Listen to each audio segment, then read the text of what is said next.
Are you just trying to live, laugh, or love? Or are you just trying to do all of the above? This is the podcast for you. If you're an aspiring comic, you're already a headlining comic, a class clown, or just an average bro or doe looking for a good time, you, my friend, are in the right place.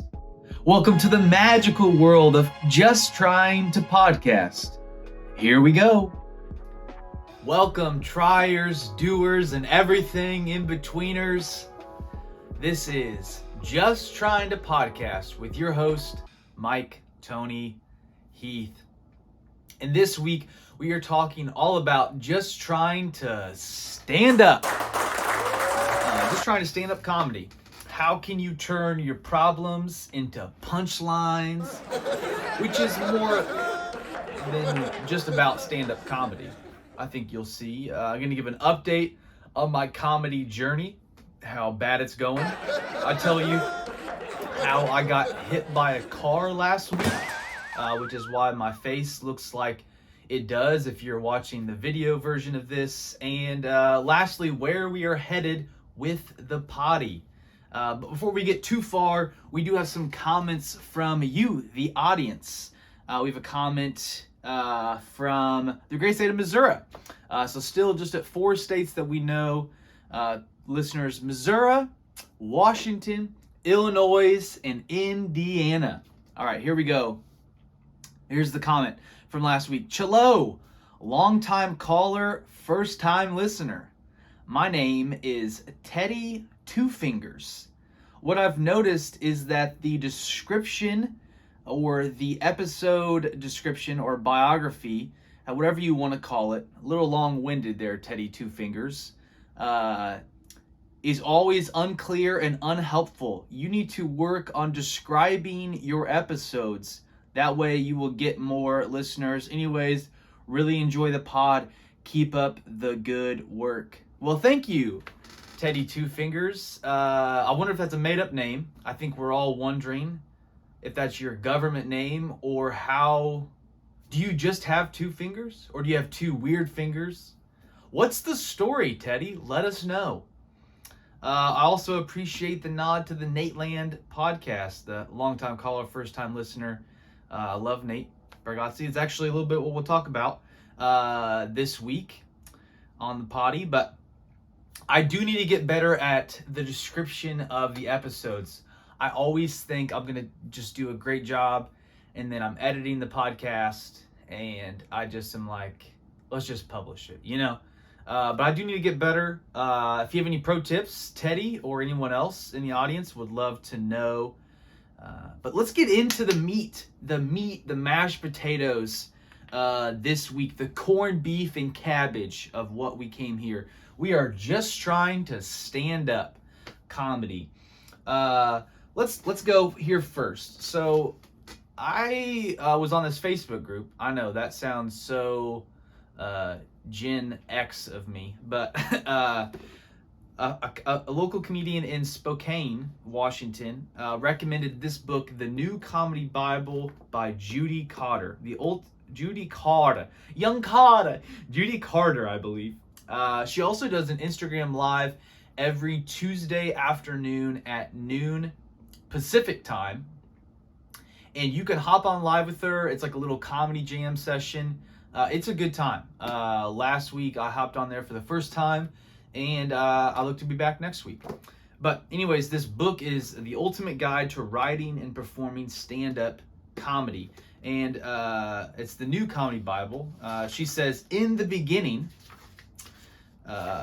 there was the Comedy Bible, which was published in 2001. The world has changed. Comedy has also changed. So here is the New Comedy Bible. It's like the New Testament of comedy right here. This is the New Testament. She also wrote the Old Testament, apparently, in 2001, and she wrote the New Testament. Anyways, it's really helpful. There are the 10 comedy commandments. Number 9 is thou shalt not try to be funny, which is actually what I was going to call this episode until I read it. So, but I think that what she's trying to say is, you're not trying too hard. Like she says, it's a little weird when you're trying too hard on a first date to make your date like you. You know, it's like, all right, just calm down, buddy. So try to be funny, but just don't try too hard to be funny. You know, like you're desperate.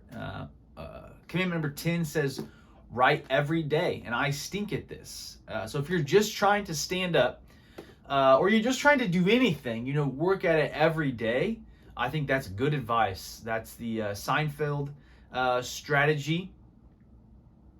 But I'm not good at that. But I'm trying to do it. But just trying to stand up. If you're just trying to stand up, or you've been doing stand up and you haven't read this book, I don't know if it'll be helpful for you. But here's what it's trying to do. It's a step-by-step process to go from nothing, having never done stand up, to 60 minutes of material. She is not sponsoring this podcast yet. This is not a paid advertisement yet, but I can't recommend it enough. And it's a good time, and it's been helpful to me. And what else can I say about it? I'll get to that later. But why am I just trying to stand up? I wanted to share a little bit more about why I'm just trying to stand up. So again, I shared in the episode 1, you can go back and listen if you haven't already. I shared about my thespian roots, Thespian Troop 777. Got my certification right here. That way you know I'm legit. But I always liked being on stage and performing, making people feel good, making people laugh. Helping us have a collective experience. I really like fun. Is one of my greatest values in life. And fast forward to, I think it was 2018, I believe it was 2018, I was watching Nate Bargatze at the KC Improv in Kansas City, and I was like, wow, that is so much fun. We met Nate after the show. We took a picture with him. This is before he was big time like he is now. And it was just such a fun time. It was just a good experience. And that just kind of incepted the idea of stand-up being a really cool thing. Not something that I wanted to do per se. But it's like, oh, I like this. This is kind of like dipping my toes into a new world. And like, I like this world. I want to be here more type of thing. Fast forward about 2.5, 3 years. Moved to Spokane, Washington. I can't even say it, like, not as a joke, but moved to Spokane, and was just so sad and lonely, and I gave online dating a try, and I did all the sites except I didn't do Tinder. No judgment though if you've done Tinder. You know, it's all right. Who knows? If left to my own devices, I might have gotten there eventually. You know, maybe you started there, maybe you ended up there. I don't know your journey. What are you just trying to do? That's the question. Anyways, online dating didn't pan out for me. So, you know, I thought, why not try stand-up at this open mic in Spokane? And I did it, and I invited all my friends out. I mean, I just had a stacked crowd. So, of course, it felt like I killed, right? I felt like it was, like, so good. And then the next comic that went up after me, you know, said, I hate this guy. I hope he kills himself. And, you know, that rattled my cage a little bit. And I was like, wow, and this is kind of like this is for real, you know. We're just out here, you know, just cutthroat, just trying to get the joke. All right. And then I didn't do stand-up comedy for like a year. And then I saw Nate Bargatze again in Spokane, Washington, this time in a theater. So it was cool to see him in this club. It was not sold out. I mean, it was a full house. I mean, he might have sold out one of the shows. The show we went to was definitely not sold out, but he did phenomenal. And then to see him a few years later, and then he's, I don't know if he sold out in Spokane. I think he did. I think he sold out multiple nights in this theater. And they even added shows, I think. It was just crazy, like, to see how, like, his career has progressed. And then, but it was just a good time again. Like, you go to Nate's show and you're like, I'm having fun here. This made me want to try it again. So that was this fall, or like last spring. I think it was like last spring. last spring, and I didn't go up for a while, like at a mic or anything.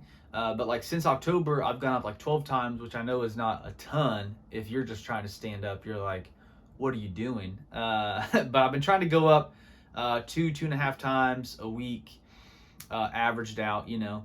Life happens, so got other things going on in life. Just got married and all this, and I've been reading this book, trying to find a group of folks here in Seattle, Washington, who are also just trying to stand up. Maybe that's you. And one of the things that's been most helpful from this book is, in your setup of a joke. So whether you're just trying to stand up, or you're just trying to be the class clown, or just an average bro or doe trying to have a good time, I think this will be applicable, is when you're setting something up. So maybe you're sharing a story at work, or you're sharing a joke on stage, is what is the emotion? Is it hard? Is it weird? Is it scary or stupid? She says, until you're a paid comic, you should set up every joke with hard, weird, scary, or stupid. Such helpful feedback and suggestion. So I've been trying to rewrite all my jokes, and I try to not just use the word hard, weird, scary, stupid, because then I was like telling Megan, my wife, and she's like, is weird your filler word? You say weird a lot. So then I was like, well, maybe I'm saying weird too much. So just trying to find synonyms for weird that are like weird, but not like weird synonyms. You ever say a word so much so you're like, is this even a word? Anyways, and then so that's a great piece if you're just trying to stand up, or just trying to be the class clown, or just try to be funny. I think that's great. And then I don't know if she came up with turn your problems into punchlines. Maybe she did, or maybe it's just like common knowledge. I'm too new to the world, but I think that is great advice, whether you're just trying to stand up or you're just trying to live, laugh, and love. Turn your problems into punchlines. So like last week, I got hit by a car. I was on my bike. I was riding my bike back from the University of Washington. Also, pause this story. So sorry. This jersey, I got this jersey for free. My friend, Lauren Peck, gave this to me because her friend, Jacob Alvik, aka Big Vic, gave it to her. He found it in a bin at a Goodwill somewhere in Washington. I love jerseys. I love wearing jerseys. That's part of my bro. I'll never outgrow that, He gave it to her and was like, hey, do you know anybody who would want this? She's like, I don't know. And then I moved here and she noticed that I wear jerseys all the time. She gave it to me for free. I thought that's so nice. So shout out to Peck. I'm not sure if you listen to the pod or if anybody who listens to the pod knows her, but let her know. I super appreciate that. Thank you so much. Anyway, so I'm riding my bike. It's pouring, classic day in Seattle, right? It's pouring down rain. I'm riding my bike back home. I actually decided it was raining so bad, I was gonna ride to the public transportation station and take this light rail back up to the apartment. Here I am at the apartment in the lab. I was trying to get back here, actually, I think to record this podcast, which is hilarious. It is like God was saying, don't do this. Just kidding. But it was raining and I take a left and I was in a bike lane, but the road I was turning onto didn't have a bike lane. So I'm in a normal lane where automobiles are at. And we're going here and it's raining super hard. And I'm not going very fast, like maybe 7 to 9 miles per hour. And then the lady, there was a driver in front of me, and then they slam on their brakes. So I do the same thing with my brakes, but then it's so wet, I just slam into the back of her car just like this. As you can see my nose. So maybe it's not fair to say I got hit by a car, or rather I hit a car on my bike. But anyways, I thought it was whack how she slammed on her brakes. But there I was, just my face into the back window. I'll post a little picture maybe in this. You can kind of see my outline in the back window of their car. And they get out of the car, and I have like rolled over now to the sidewalk, and my face is just dripping with blood, and I'm like, am I still okay? There's so much blood coming out. I'm like, do I have all of my teeth? And she comes up, and she's so sweet about it. She's like, are you okay? And I was like, I don't know. And I like concussed. I mean, my head hurts so bad. I'm like seeing two. And she's like, I got to get to work. And then she peels out. Real Seattle of her and of them. And she's gone at this point now. But thankfully, my dude on crutches, I call him Carl. Carl snapped a picture of her license plate. And I guess in that exchange, I was giving someone my number or I gave her my number. I'm not exactly sure. But apparently she got my number. I have not got a phone call yet. Now, I'm not saying that that's as of Tuesday morning, the 17th.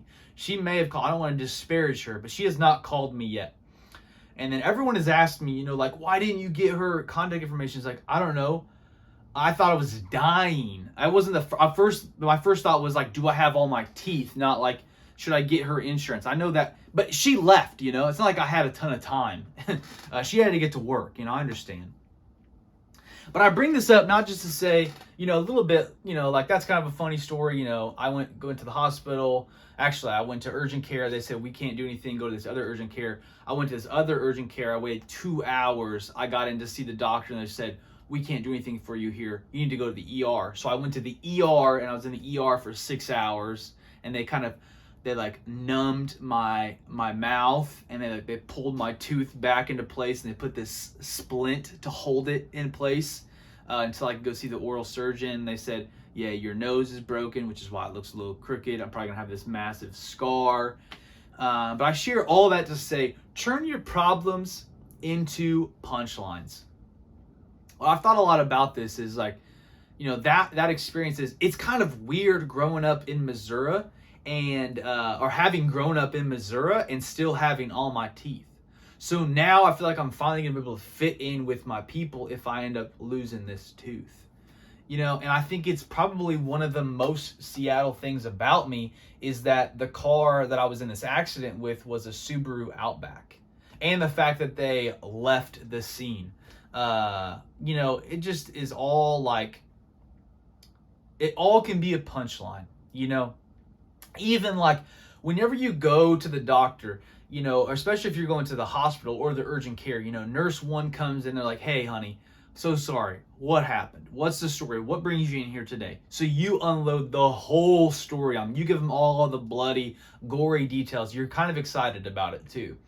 And then all they're doing is just taking your temperature, your blood pressure, they're out. And then the next nurse comes in and she's gonna get some samples. So she says, hey honey, what brought you in here today? What happened? So you tell her again. And then every nurse, every doctor, every resident that comes in, by the time you're on nurse, doctor, or resident number 12, you're like, I got an accident. You're like, I can't do this again. I've told this story 12 times today. Even that, like, that's a problem. You're just exhausted. You're like, I've been in the hospital for 6 hours. I don't want to tell this story. Shouldn't someone have written this down? Why do I have to regurgitate this so many times? Don't y'all have computers? You know what I mean? But you try to think. And maybe you didn't get hit by a car. Maybe you invested all of your life savings into GameStop, but you did it a little bit too late and now you're broke. I think this is material for a killer joke. Whether you're in the workplace, you're at a bar, you're on stage, turn that problem into a punchline. Yeah, sure, maybe you're struggling to pay rent, but at least you can make someone smile along the way with a punchline. So remember, if you're just trying to stand up, or you're just trying to live, laugh, or love, we're just trying to make people feel good. So I feel like, and that just, that's, what a better life than to not take ourselves too seriously, not even take our problems too seriously, because in light of eternity, they're not that big. Even if I lose this tooth, if my nose always looks like this way, or if I talk kind of weird the rest of my life, who knows, like like a lisp because I lost teeth, or I don't know how lisp would work, but let's say that happened. It doesn't really matter in light of eternity, right? And that's about like not letting our circumstances define our joy. Because if our joy is dependent upon what's going on around us, like, good luck, buddy. You're probably not that lucky to have perfect circumstances, And even if you're lucky, you won't be lucky forever. I mean, just take someone who wins the lottery, for example. They win millions. I heard somebody in the East just won that Mega Millions. Like, they're going to get the payout. I'm sure they're not going to do like the annuity or every annual, I don't know, finance. I need just trying to finance. I need that episode. Anyway, so they win all this money and then they blow it all, or they're, like, how many people have won the lottery? They're very lucky, like 1 in a billion, it's like, what are the chances of doing this? Again, I don't know statistics, but like, it's very unlikely. They're lucky enough to win, and then life isn't that good afterwards. Like, their luck runs out. What does that have to do with anything except to say, like, turn your problems into punchlines? Don't let your circumstances define your joy.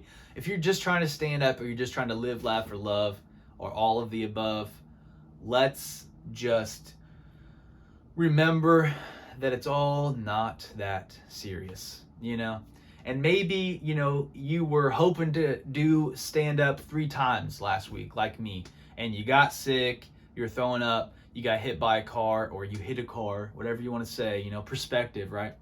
And then you went to an open mic last night that you found on this mic list online, but it had been shut down for a month. So you're like, this list, is it even good?